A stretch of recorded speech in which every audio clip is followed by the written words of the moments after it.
So even though the thin man from West Plains became known for notoriously colorful outfits, he wore them with charm and humor.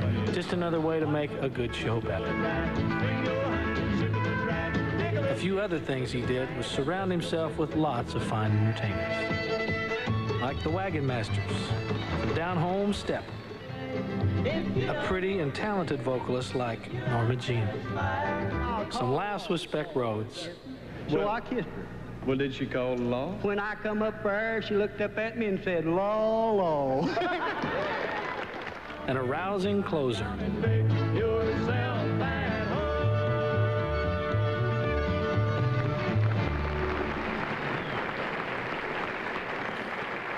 The Porter Wagoner Show was the defining country music television program of its time. And nobody knew like Porter how to put on a show, and he still does. So congratulations on this award.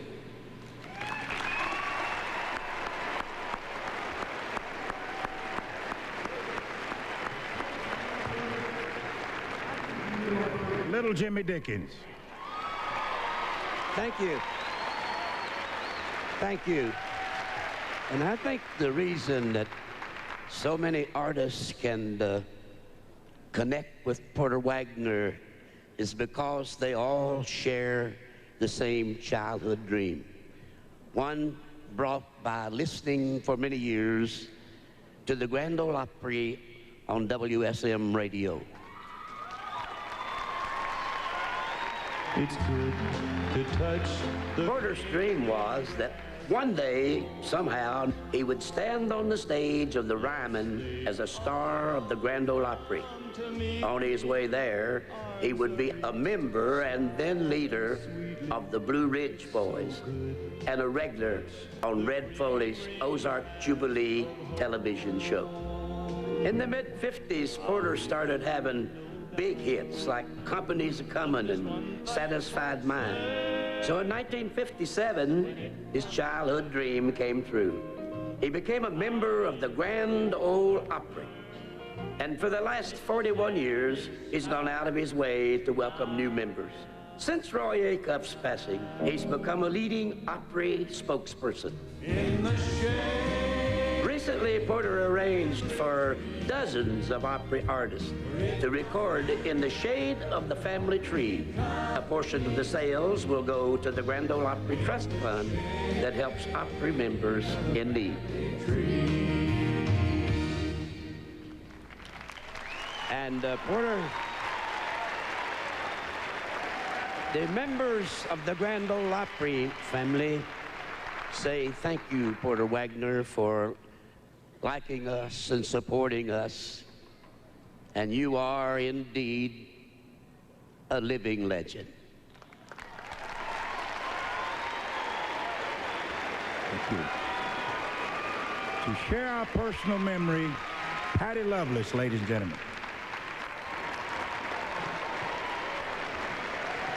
You know, when I was 14 years old, my brother Roger and I were just two hopeful kids who came for a visit to Nashville. Somehow we found our way to Porter's office, where he took the time to give us his attention and advice.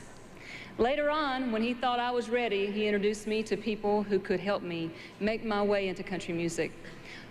A lot of his friends could tell you similar stories.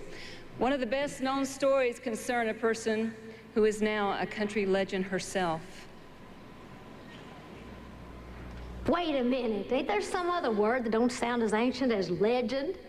But you are right about Porter helping me a lot.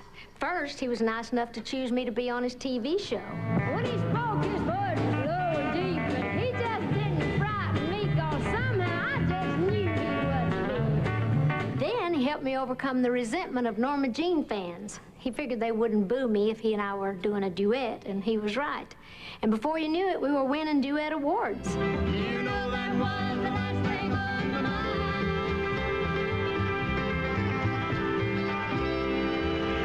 Then, when I felt like I needed to go out on my own, he got a little aggravated. In fact, after I left the TV show, he got so mad he produced 7 top 10 record hits with me.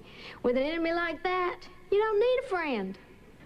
There was some feuding and fussing for a few years, but we made up. And on the recent TV salute to Porter for his 50 years as an entertainer, I told everybody that I wrote "I Will Always Love You" for him. Of course, now I guess everyone's convinced that not only we were a romantic item back then, but it's been a 3-decade affair. But Porter, you know the real intent of the words to that song. They mean that even though I had to leave, find my own way, that I'll never forget all you've done for me, all that you've given me, and all that I owe you. And Porter, like it says in the song, I'll always love you.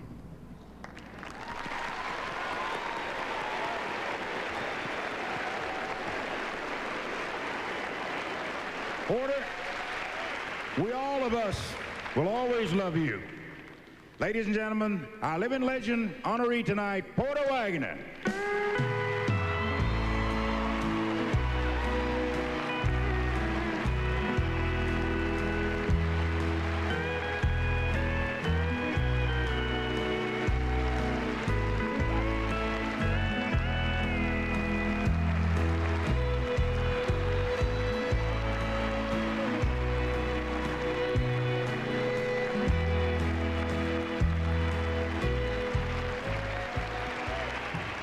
Thank you, folks, very, very much. What a great honor, and what a great surprise. I came here to give an award to Vince Gill. I honestly did. Damn, I read that script for 2 days, too, boy.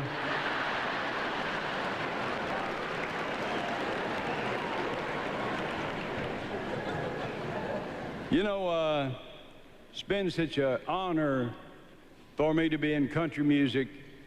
I was born and raised on a little farm up in Missouri, listened to the Grand Ole Opry since I was just a small boy. And some of my idols now in the music business are the great new stars. Vince Gill has been really a wonderful man to me. And Alan Jackson, Garth Brooks, all the guys I love very much. And a lot of people ask me, what do you think of country music's going to turn into in the centuries ahead?